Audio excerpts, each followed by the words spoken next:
Nyt tsekataan Enon kaikki energiajuomat. Tää tulee olla helppo rasti, koska täällä ei ole kuin 2 elintarvikekauppaa.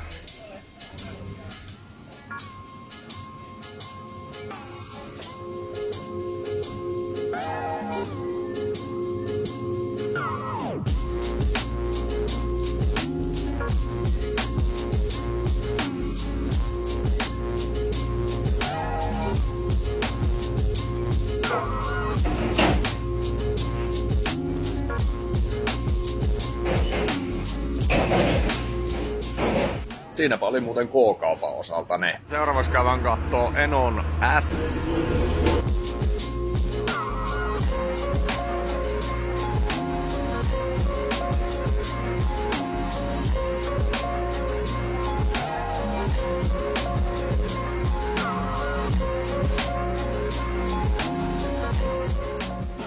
Tästä selvittiin itse asiassa vielä nopeammin. Ne oli siinä kaikki.